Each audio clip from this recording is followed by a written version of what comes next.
Donc le premier temps commence donc à la conception. Pourquoi je dis ça? C'est parce que de manière absolument étonnante, in vitro, quand des petits embryons se développent, on sait distinguer les embryons masculins des féminins, car les masculins consomment déjà plus d'énergie.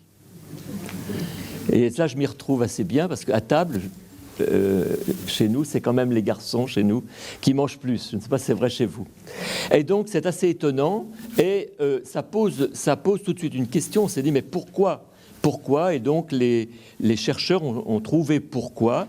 C'est que le fameux gène de la masculinité, qu'on appelle le gène SRY, s'exprime déjà dans l'embryon de quelques cellules. Donc, dès ce moment-là, il y a masculinisation de l'embryon avant même que cet embryon soit installé dans l'utérus. C'est un peu pour la petite histoire, mais c'est intéressant car un seul gène, le gène SRY, va faire travailler les autres gènes de manière particulière.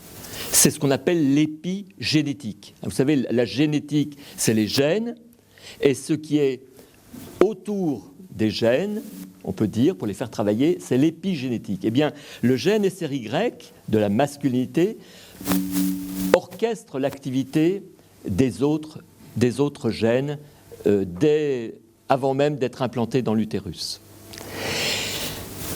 Ensuite, donc, on a des connaissances absolument passionnantes sur ce qui se passe dans l'utérus de la maman. Pourquoi c'est important ? Eh bien, pour savoir si ces fameuses différences hommes-femmes psychologiques sont innées ou culturelles. C'est quand même ce qui a provoqué la question il y a 30 à 60 ans. C'est est-ce que les différences hommes-femmes sont tout simplement la conséquence de la domination masculine ou bien il y a vraiment une différence du cerveau entre hommes et femmes ? Entendu, est-ce que c'est notre corps qui est différent, mais on a un même cerveau, comme on a une même humanité, hommes et femmes, ou est-ce qu'il y a vraiment une sexualisation, je ne sais trop, de notre cerveau, d'accord ? Et donc, du coup, le fort intérêt pour ce qui se passe dans le ventre de la maman. Vous êtes d'accord ? Alors, comment le savoir ? Alors, au début, les premiers travaux se sont faits ainsi. On a observé et noté ce qui se passait les premiers jours après la naissance, chez des petits gars et des petites filles. Et, par exemple, au 4e jour, en moyenne, les petites filles s'intéressent plus aux yeux de leur maman que les petits gars. Les petites filles ont tendance à suivre les yeux de leur maman plus que les petits gars, en moyenne. Les petites filles s'intéressent plus aux personnes qu'aux objets, en moyenne, dès les 15 premiers jours. Donc, du coup, les chercheurs se sont dit, il y a donc quelque chose d'inné. Vous voyez, si c'est déjà vrai à ce stade-là, c'est qu'il y a quelque chose dans le moteur. Hein, ce n'est pas quelque chose qu'on aurait inculqué, mais il fallait plus. Et les chercheurs anglais, autour de Baron Cohen, il ne faut pas que je sois trop long, je ne fais pas un cours d'une journée, il faut que je sois prudent. Donc, on lançait une étude, l'étude suivante, c'est-à-dire qu'on a suivi le devenir des enfants dont on avait dosé le liquide amniotique. Vous savez, le liquide qui entoure le bébé, liquide amniotique. On fait un prélèvement, on garde ce prélèvement et on dose les hormones. À Lyon, nous, on dose 12 hormones dans ce liquide. Et on voit comment la corrélation entre ce qu'il y a dans le liquide où baigne l'enfant et le devenir du petit à 2 ans, 4 ans, 9 ans, 15 ans. Et vous voyez l'idée ? Et on va faire une corrélation entre les hormones dans le ventre de la maman et le tempérament de l'enfant. Ça va ? Et au stupeur, émerveillement, c'est que parmi les garçons, ceux qui ont baigné dans un liquide amniotique avec beaucoup d'androgènes, d'hormones masculines, de testostérone, quand l'enfant a baigné dans beaucoup d'androgènes, le petit gars, il s'intéresse encore moins aux yeux de sa maman que s'il avait moins d'androgènes. Donc, on s'est dit, ah mais donc, les androgènes, c'est donc cela qui fait que on a cette différence entre petits gars et petites filles, et que les petites filles ayant moins d'androgènes dans le ventre de la maman se trouvent avoir cette aptitude à s'intéresser aux yeux, en fait globalement au langage non verbal, et ont une aptitude particulière plus que les petits gars qui, parce que cet androgène aurait freiné cette capacité, vous voyez ? Donc nous les garçons, on aurait moins cette aptitude à ce qu'on appelle le langage non verbal, à deviner ce qu'il y a dans le... Moi, si je regarde des yeux, par exemple, je devine un peu si les gens sont bien ou pas bien, mais moins que le ferait mon épouse Isabelle. En moyenne, les femmes sont plus douées à deviner ce qui se passe dans le cœur de l'autre, simplement en regardant les yeux, parce qu'elles ont eu moins d'androgènes lorsqu'elles étaient dans le ventre de la maman. C'est compréhensible ? Oui, mais alors, question, parmi les filles, qu'en est-il ? Car vous savez que les androgènes, c'est très important aussi pour les filles. Elles en ont 6 fois moins dans le ventre de la maman. Il y a 6 fois moins d'androgènes chez les filles que les garçons. Mais cependant, il y a des petites filles qui, dans le ventre de leur maman, ont beaucoup d'androgènes et d'autres très peu. Eh bien, celles qui ont encore moins d'androgènes ont encore plus de capacité à lire dans le regard des autres. Donc vous voyez, c'est une confirmation du fait que dans le ventre de notre maman, notre cerveau a eu ces éléments de sexuation, de transformation de notre cerveau. C'est compréhensible ? Bon, donc ça c'était quand même une confirmation très très importante, parce qu'il fallait qu'on sache si c'était partiellement inné ou seulement acquis. Ça va ? Et lorsque nous sommes sortis du ventre de notre maman, la première année, nous continuons à avoir une imprégnation hormonale. Les petits gars ont une imprégnation de testostérone, les petites filles d'estrogène, à toute petite dose, mais ils ont cette imprégnation. C'est pour cela que cette première année, c'est ce qu'on appelle la mini-puberté. La première année de l'enfant, c'est la mini-puberté.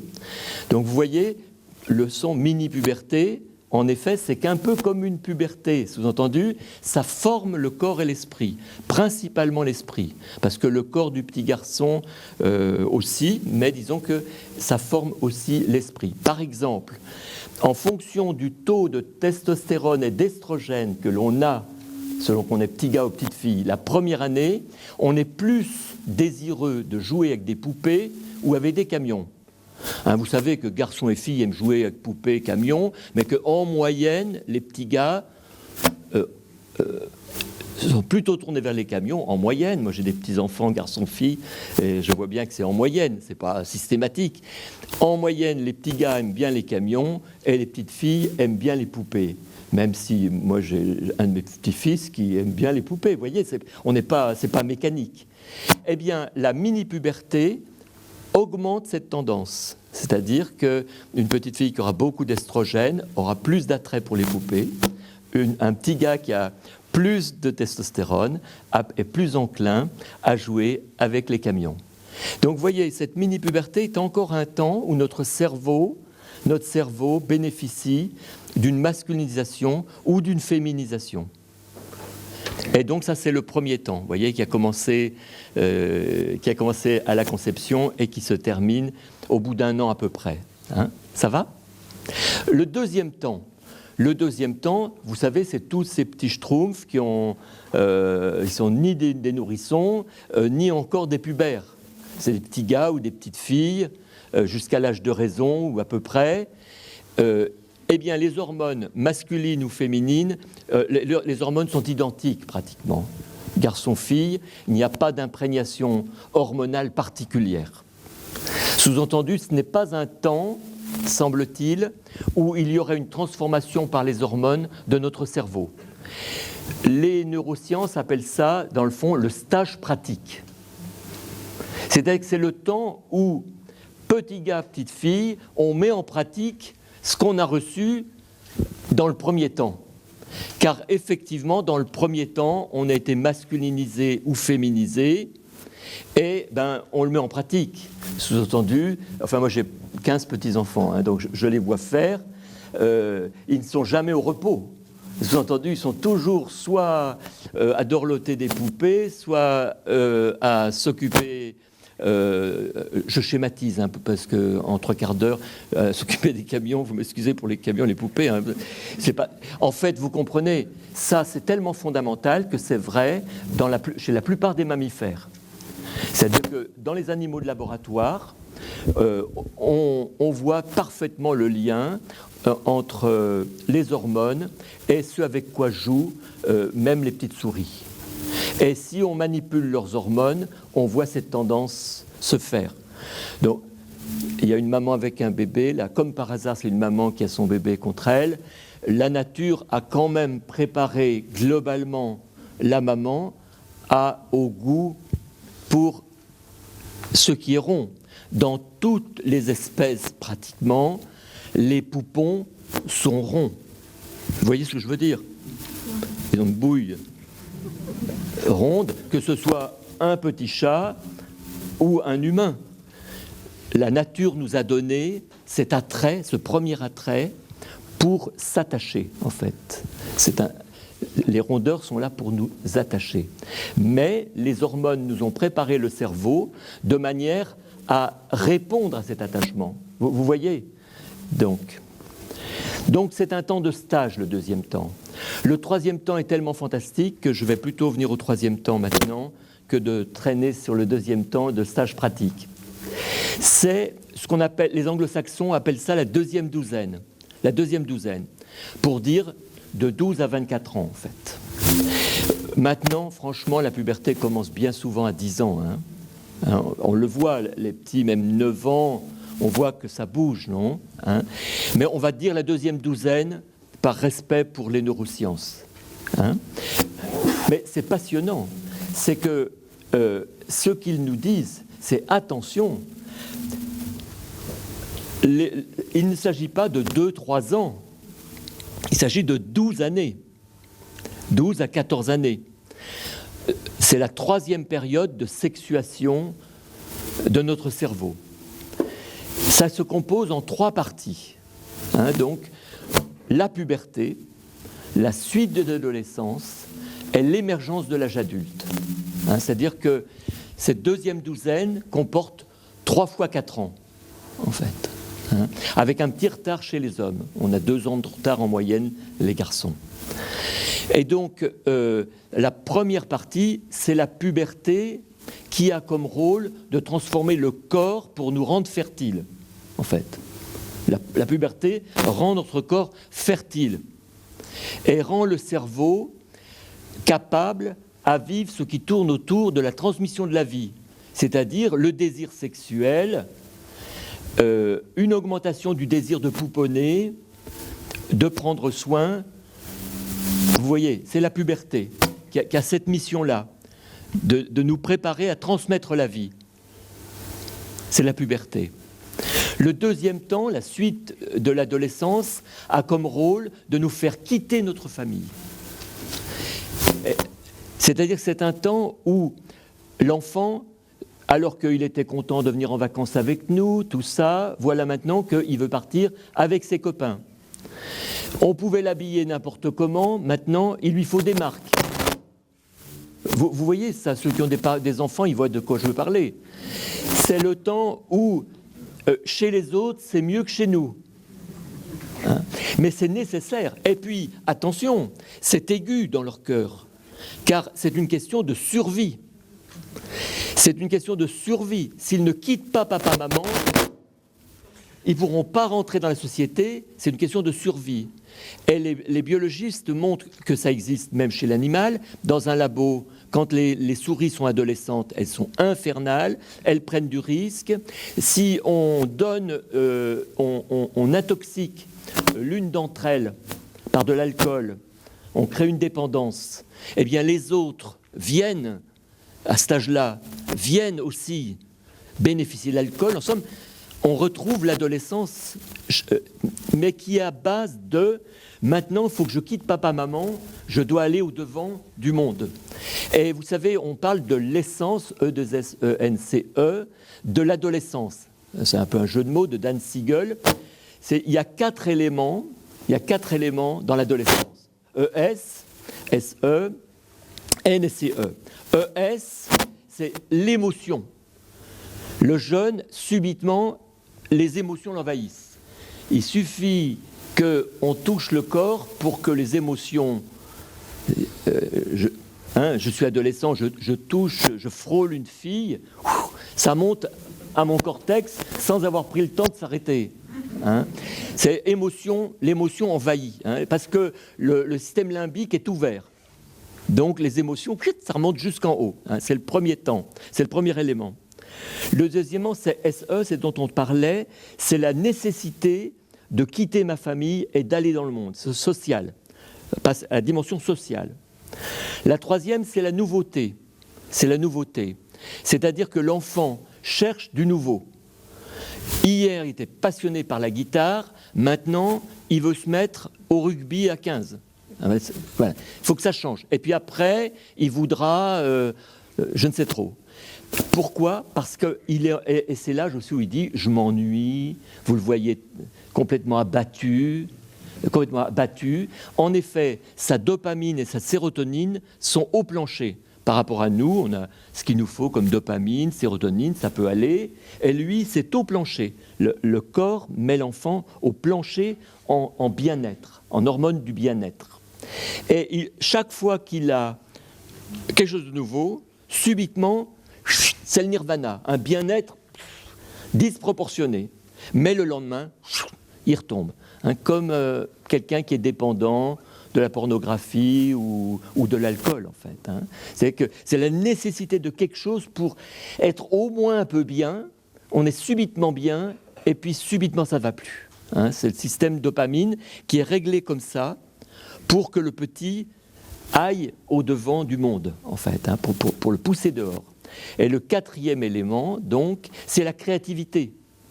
Ils ont un goût à créer, à la créativité, et en plus, ils ont le cerveau qui va avec. Ils sont ni trop petits, ni trop vieux pour être totalement performants. Donc, beaucoup de jeunes nous ont apporté des tas de choses, l'hélice de l'ADN ou autres, ou des organismes caritatifs ont souvent été développés par des jeunes. Donc, c'est 4 éléments de l'adolescence. Et donc, on a dit puberté, la suite de l'adolescence, et le 3e fois 4 ans, c'est l'émergence de l'âge adulte. Autour de la vingtaine, de 18 à 22 ans chez les filles, un peu plus tard chez les gars. C'est l'émergence de l'âge adulte qui a été redécouvert, entre guillemets, par les neurosciences, parce qu'avant, les psychologues en parlaient, Erickson ou d'autres, mais les neurosciences ont découvert ça, je crois, au niveau du cerveau, surtout à partir de 2012. C'est-à-dire que dans le cerveau, il y a quelque chose d'extraordinaire qui va se faire pendant l'émergence de l'âge adulte. C'est quoi ? C'est l'aptitude au discernement. Je lisais dans le train un livre d'un spécialiste d'université américaine. Il dit que le discernement, c'est quoi ? Eh bien, vous m'excusez, j'ai Monseigneur en face de moi, je ne vais pas dire les choses tout à fait correctement. Si je parlais en théologie, ce ne serait sûrement pas juste. Mais en neurosciences, on appelle discernement être capable de prendre une décision alors même que spontanément, ce n'est pas la plus attirante. Parce qu'on arrive à peser les aspects émotionnels et rationnels. Et ça, il est nécessaire d'avoir ces 4 ans pour arriver au top à ce niveau-là, au mieux, c'est indispensable. Donc on ne peut pas atteindre la maturation, la maturité pour avoir cette aptitude de discernement avant 22 ans chez les filles, 24 ans chez les garçons. Or, ces 3 temps dont nous venons de parler, puberté, la suite de l'adolescence et l'émergence de l'âge adulte, se passent différemment chez les garçons et chez les filles parce que chacun de nous sait bien qu'à l'adolescence, c'est vraiment là qu'on est imprégné d'estrogène de manière majeure chez la fille et par la testostérone de manière majeure chez le garçon. Et donc, lorsqu'on parlera des différences garçons-filles, j'aurai l'occasion de vous, dans un instant, j'aurai l'occasion de vous dire des différences garçons-filles. Nous n'avons pas la même manière, par exemple, de discerner. Une fille, en moyenne, donnera plus de place aux émotions, à dimension émotionnelle, dans une décision. Moi, j'ai dirigé pendant 17 ans notre équipe de recherche où on avait de la chance, on était garçons-filles de manière assez équilibrée. Et combien de fois les filles du labo, notamment la chef de service adjointe, ont pris des décisions sur le moment qui m'ont paru mais complètement folles et dont on s'est réjoui énormément, mais comme c'est peut-être le hasard, elles avaient donné une dimension à l'émotion et à l'accueil de la vulnérabilité que moi je n'aurais pas donnée. Et donc, entre nous, l'équilibre s'est bien passé grâce à cette complémentarité que nous avions. Voilà. Donc, voyez, l'émergence donc de l'identité sexuelle, suis-je un homme avec toutes ces dimensions, suis-je une femme avec toutes ces dimensions, atteint sa maturité à 24 ans chez les garçons, à 22 ans chez les filles, en ne prenant pas ce 22-24 comme le 90 km/h du policier qui nous met un PV. Ça va dépendre d'une personne à l'autre, vous comprenez, hein. C'est comme le premier jour du printemps, ça change d'une année à l'autre. Chacun de nous est différent, d'accord ? Mais on peut vraiment dire que avant 22-24 ans, nous n'avons pas fini notre maturité, nous ne sommes pas encore pleinement ce que nous sommes en tant que garçon ou fille, homme ou femme. Donc ça, c'est la première grande chose que je trouve nous apprennent les neurosciences sur le plan donc du sexe et du genre. En effet, donc vous le savez, le sexe c'est dans le fond ce qui se voit dans mon corps et le genre c'est ce qui se passe dans mon cerveau. Est-ce que je suis homme ou femme ? Vous connaissez aussi bien que moi toutes les définitions. Et donc, de manière simple, on va dire que le genre, on peut dire que c'est le psychisme et le sexe, c'est le physique. Eh bien, notre genre est en très grande partie, a pour base notre sexe. Notre cerveau est sexué comme l'est notre corps. Donc progressivement on va voir l'apport bien sûr de la culture, etc. Mais il est bon donc d'avoir eu cette présentation. Est-ce que ça va ? Ça va ? Donc continuons. Quelle est donc la différence entre hommes et femmes sur le plan psychique ? Si on regarde des cerveaux sur une pièce anatomique, vous savez, quand des gens sont décédés, on doit parfois regarder on observe chaque organe, on regarde les cerveaux. Un béotien ne saura pas distinguer un cerveau d'homme et de femme à l'aspect. Le cerveau de l'homme est plus gros, comme il est plus grand, etc. Mais la taille ne veut rien dire, c'est comme un ordinateur. Un énorme ordinateur et une petite compétence, ou un petit ordinateur et une très grande compétence. Donc la taille ne signifie pas quoi que ce soit. Mais de fait, c'est la seule chose qu'on voit à l'œil nu, comme cela, vous voyez. On ne voit pas. Ce qui va donc être nécessaire, c'est de comprendre quelles sont les différences dans le cerveau dont on vient de parler, où est-ce qu'elles s'écrivent, non ? Alors, déjà, dans chaque cellule du cerveau, comme dans toutes les cellules de notre corps, nous sommes soit XX, soit XY. C'est-à-dire que le chromosome qui fait la différence, c'est l'Y. L'Y, c'est un chromosome absolument extraordinaire. C'est le plus petit des chromosomes. À aujourd'hui, il reste quelques animaux qui n'ont pas de chromosome Y, c'est-à-dire qui deviennent mâles ou femelles sans même après être conçus. C'est-à-dire, c'est le cas des crocodiles, par exemple. Les crocodiles, l'œuf de crocodile n'est pas mâle ou femelle, il tourne vers un mâle ou une femelle en fonction de la température extérieure. Et donc, il n'a pas ça. Oui, en effet, parce que le crocodile, c'est un ancêtre d'il y a plus de 160 millions d'années. Ça fait du temps, 160 millions d'années, pour qu'on se souvienne. Nous, l'espèce humaine aurait au maximum les hominidés, 10 millions d'années. Donc 160 millions d'années, c'est 16 fois plus. Donc c'était avant-hier. Il n'y a pas de chromosome Y. Et puis, un jour est apparu le fameux gène SRY de la masculinité. Et au cours du temps, progressivement, donc il y avait à ce moment-là, s'il y a un chromosome SRY, il y a un chromosome Y. Celui qui a le SRY, les messieurs, là, nous avons le SRY. Les dames, vous avez 2X. Et donc, ce qui fait que nous sommes hommes, c'est que nous avons le SRY. Mais le SRY, qu'est-ce qu'il a fait ? Il a accumulé autour de lui des gènes favorables à la masculinité. Et il s'est débarrassé, le chromosome Y, de tous les gènes qui n'avaient rien à voir avec la masculinité. Ce qui fait que le Y, c'est à peu près 5% de nombre de chromosomes par rapport à un chromosome normal. Très peu de choses. C'est ce dont on a besoin pour être des hommes. Alors, des hommes, c'est quoi donc ? C'est quoi donc ? Donc, on va voir maintenant des différences entre hommes et femmes. Tout d'abord, les différences psychiques entre hommes et femmes ne sont que des différences en moyenne. Ce n'est pas binaire comme notre corps. Quand on naît, sauf des situations de maladie, on voit si nous sommes garçons ou filles, c'est binaire. Mais notre cerveau, c'est en moyenne. C'est un peu comme les tailles. En venant là dans le train, je voyais un grand type avec sa compagne qui était plus petite. Je me disais, oui, c'est ça. Mais j'ai vu après, en allant sur le quai, il y avait une fille qui était plus grande que son homme. Mais en moyenne, les garçons font 14 cm de plus que les femmes. Vous savez, les hommes adultes font en moyenne 14 cm de plus que les femmes.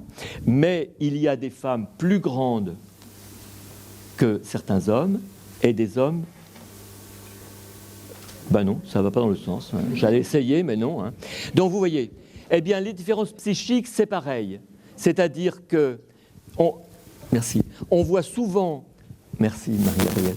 On voit souvent des femmes très empathiques. Les femmes en moyenne sont plus empathiques. Les femmes en moyenne sont plus empathiques. Mais il y arrive parfois que des hommes soient très empathiques. J'en connais un qui est extrêmement empathique. Ça donne une très belle personnalité. Sous-entendu, il s'agit de différences en moyenne. Un article de 2019 a fait le buzz car il a trouvé 123 différences significatives dans le psychisme entre hommes et femmes. 123, vous voyez à peu près ça. Donc on a ce qu'il faut. Il faut que je vous en cite quand même. Les hommes, nous avons plus une empathie pour le lointain. Les femmes, plus une empathie pour le proche, en moyenne. Donc il ne faut pas s'étonner, par exemple, si une femme dit « Écoute, chérie, t'es sympa de vouloir donner pour le tsunami, mais on a quand même quelques besoins aussi à la maison. » C'est typique. C'est qu'en moyenne, les hommes sont plus empathiques pour le lointain, les femmes plus empathiques pour le proche. En moyenne, les garçons, tout au long de leur croissance, aiment faire des choses ensemble. Les femmes aiment parler des choses ensemble. Elles ne sont pas plus bavardes, parce que moi je suis plus bavard que ma femme, mais elles aiment parler des choses ensemble. Les hommes aiment faire ensemble, en moyenne. Vous voyez, etc. Raconter une histoire à des petits-enfants, en moyenne, les petits gars se souviennent des choses globales, les petites filles se souviennent des détails. Et si on le fait chez des adultes, on a le même jeu, et avec des volontaires qui acceptent qu'on leur vaporise de la testostérone dans le nez, eh bien, ils se souviennent encore plus des choses globales et moins des choses précises. Vous voyez, donc, c'est une myriade. Vous lirez le bouquin si vous êtes intéressé. Donc, en moyenne, nous sommes différents, mais il y a une très grande diversité. Bon, d'accord. Mais est-ce que ces différences ont quelque chose en commun ou c'est juste des différences ? Oui, de fait, les dons, semble-t-il, les dons féminins se sont développés au cours du million ou des millions d'années de marche des hominidés avant d'en arriver à nous, se sont développés parce que les femmes prenaient soin du foyer et avaient besoin de savoir gérer les relations humaines, d'où semble-t-il cette capacité à gérer les relations humaines, très souvent rencontrée chez la femme, et les hommes avaient plutôt besoin de s'organiser à la chasse ou ensemble lorsqu'ils étaient loin, d'où cette capacité à analyser le goût pour les analyses systématiques. Nous, les hommes, on aime analyser de manière systématique. C'est pas pour rien si moi j'ai lu 550 articles sur le sujet. Isabelle, mon épouse, je pense pas qu'elle aurait patienté. Mais j'ai goût. Vous voyez, les hommes, c'est banal pour un homme d'avoir ce goût. Tout le monde ne l'a pas, c'est tout en moyenne, tout ce qu'on a dit. Mais les hommes, souvent, aiment ce qui est systématique. Le détail va un peu nous peser, quoi. Vous voyez. Et en fait, ça s'est beaucoup structuré autour de l'accueil de l'enfant, en fait. Ça s'est beaucoup structuré autour de l'accueil de l'enfant, de la proximité à l'enfant, qui a été ce qu'ont vécu les femmes pendant que nos cerveaux se préparaient pour être ce que nous sommes. Et les hommes, donc, dans d'autres conditions de vie, étant plutôt en groupe, et c'est pas étonnant s'ils aiment partir un soir pour jouer au rugby avec les copains, parce que de fait, ça correspond bien à ce qui a façonné notre cerveau. Donc voilà. Donc j'ai essayé de vous montrer en somme des différences hommes-femmes. Bien, j'ai pas été trop long, ça allait. Ah, j'en prends un petit peu de temps, donc c'est merveilleux. Donc oui. Ce que j'ai essayé de vous montrer, c'est que nous avions des différences en moyenne, qu'elles sont structurées autour de l'accueil de l'enfant. Et ce que je pense qui est intéressant, je vais vous décrire ce qui se passe pendant la grossesse chez le papa et la maman. Comme ça nous donne un exemple. Les 3 derniers mois de grossesse, chez la maman et le papa, les hormones changent, chez le papa aussi, et chez les mâles des mammifères. Les hormones changent chez le mâle de manière à ce qu'il soit plus apte à prendre soin de la couvée. Donc il y a surtout 3 hormones qui jouent chez l'homme, et cela va se maintenir pendant 6 mois. Donc les messieurs, notre testostérone, qui est l'hormone qui nous donne de l'allant, vous savez qu'on a 40% de plus de testostérone le matin que le soir. Parce qu'il faut que ça sorte le matin, les hommes. Il faut qu'ils aillent au job, sinon ils ne peuvent pas. Ils ont 40% de testostérone de plus que le soir, qui les pousse dehors. Bon. Eh bien, les 6 premiers mois qui suivent la naissance du petit, cette augmentation de testostérone matinale ne se fait pas. Ils sont plus bas. Et s'ils s'occupent du petit, leur testostérone baisse encore. L'ocytocine augmente chez l'homme, c'est-à-dire l'hormone de l'attachement. Augmente chez l'homme. Quand on voit un petit trésor, comme je vois là, un petit trésor, ou quand on voit notre petit téter le sein de notre épouse, qui est rond, vous l'avez remarqué. Et oui, la beauté du sein fait partie des incitations à prendre soin. Et donc, on est ainsi attaché. Les hormones nous aident à nous attacher à notre épouse. La deuxième chose, c'est la progestérone. La prolactine, excusez-moi. Donc, l'ocytocine, c'est l'hormone de l'attachement. La prolactine, c'est l'hormone du prendre soin. Notre prolactine augmente et on a plus envie de prendre soin du petit noyau familial. Et la testostérone baisse, ce qui fait qu'on est moins poussé hors de la famille. Voyez ? Quand la maman allaite, elle sécrète 2 hormones, l'ocytocine qui fait éjecter le lait et la prolactine qui fait sécréter le lait pour la prochaine tétée. Eh bien, l'ocytocine l'attache à son bébé et la prolactine l'aide à en prendre soin. Vous voyez ? Donc en fait, nos hormones sont là pour nous aider à vivre ce que nous avons à vivre de fait. La fidélité, l'espèce humaine n'est pas monogame comme l'est, par exemple, le campagnol des prairies aux États-Unis. Il y a un campagnol aux États-Unis, dans les prairies, qui est fidèle de chez fidèle. Il peut faire des petites escapades, mais il est fidèle pour la vie à sa femelle, et il l'aide même à mettre bas. C'est extraordinaire. La première fois que j'ai lu ça, j'étais dans un jury de thèse de vétérinaire. Quand on m'a raconté ça, je ne le croyais pas. Et en fait, c'est extraordinaire, il y a énormément de travaux. Et on sait maintenant le gène qui rend fidèles ces petits campagnols. Et on l'a greffé à son cousin infidèle, c'est le campagnol des montagnes, et il est devenu plus fidèle. Donc je sais qu'il y a des femmes ici qui aimeraient bien greffer le gène à leur mari. Je suis presque sûr. Nous les êtres humains, notre biologie nous aide à être fertiles, mais il reste nécessaire de dire « je veux ». Car ce qu'on dit, qu'est-ce qui différencie l'homme et l'animal? Chaque fois qu'on dit quelque chose, 10 ans plus tard, on dit « non, c'est pas vrai ». Mais il y a quelque chose pour lequel c'est jamais démenti, c'est que la capacité de dire « je veux », elle est humaine. Et elle est indispensable pour une famille nucléaire. On est aidé par nos hormones à la fidélité. Je vous donne un dernier exemple. Lors de l'union intime des époux, nous avons tous les deux de l'ocytocine. On a un bouquet d'hormones, ocytocine, dopamine, sérotonine, prolactine, qui augmentent tous deux au moment de l'union. L'ocytocine, chez l'homme, fait pousser les spermatozoïdes pour qu'ils arrivent dans le sperme. Chez la femme, l'ocytocine pousse les spermatozoïdes dans l'utérus pour qu'ils montent du bon côté, là où il y a eu ovulation, par le péristaltisme.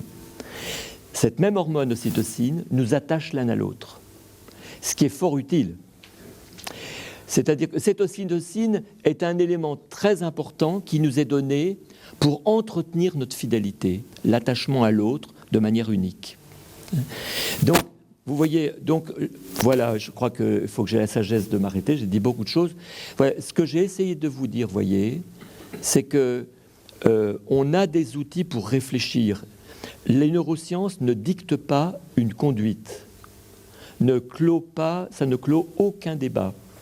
Mais les petits éléments que je vous ai dit et beaucoup d'autres nous donnent des outils pour entrer en dialogue, en fait, pour pouvoir rentrer en dialogue le plus paisiblement possible dans un moment où on est dans le désarroi face à ce qu'on nous dit, ce que nous disent nos jeunes ou autres. On se dit mais sur quoi je peux me baser, hein?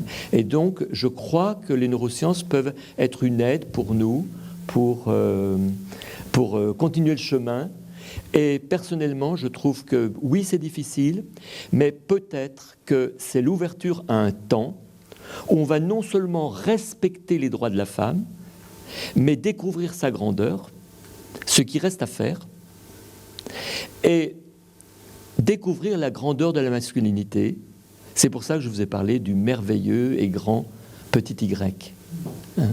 Parce que de fait, je crois que nous allons peut-être... Parce qu'on ne peut plus résumer, les hommes, on en a besoin quand il faut tirer les bêtes, parce qu'ils sont forts, ou tirer la charrue, et les femmes, du coup, elles restent à la cuisine. Ce temps est quand même révolu, les femmes à la cuisine, et les hommes, je ne sais pas où, à laver les voitures. Mais ces dons que Dieu nous a donnés, qui sont des dons masculins ou féminins, que nous avons, alors cultivons-les pour un dialogue conjugal un peu restauré. Voilà, merci.